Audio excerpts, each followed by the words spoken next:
বাংলাদেশ সাংবাদিক উন্নয়ন অ্যাসোসিয়েশন বিজেডিএ এর প্রতিষ্ঠাতা কমিটি গঠন।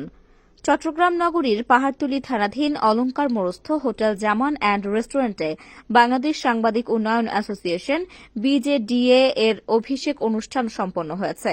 গত 11 নভেম্বর নগরীর রাত 9টায় অভিষেক অনুষ্ঠান অনুষ্ঠিত হয়। উক্ত অনুষ্ঠানে 31 সদস্য প্রতিষ্ঠা কমিটি গঠন করা হয়। সাংবাদিক মাহমুদুল হাসান রাকিবকে প্রতিষ্ঠাতা সভাপতি ও সাংবাদিক আব্দুস সামাদ রুবেলকে প্রতিষ্ঠাতা সাধারণ সম্পাদক ঘোষণা করা হয়। উক্ত অনুষ্ঠানে দিলরুবা খানম ছুটির উপস্থাপনায় প্রধান অতিথি হিসেবে উপস্থিত ছিলেন চট্টগ্রাম সাংবাদিক ইউনিয়ন সাবেক সভাপতি নাজিম উদ্দিন শ্যামল, চট্টগ্রাম সাংবাদিক ইউনিয়নের সাবেক সাংগঠনিক সম্পাদক ও বিজয় টিভির সাবেক চট্টগ্রাম ব্যুরো প্রধান সৌমেন ধর, চট্টগ্রাম বিশ্ববিদ্যালয়ের প্রভাষক মোস্তফা কামাল যাত্রা সহ আরও অনেকেই। এ সময় অতিথি ও সদস্যদের মাঝে ক্রেস্ট বিতরণ করা হয়।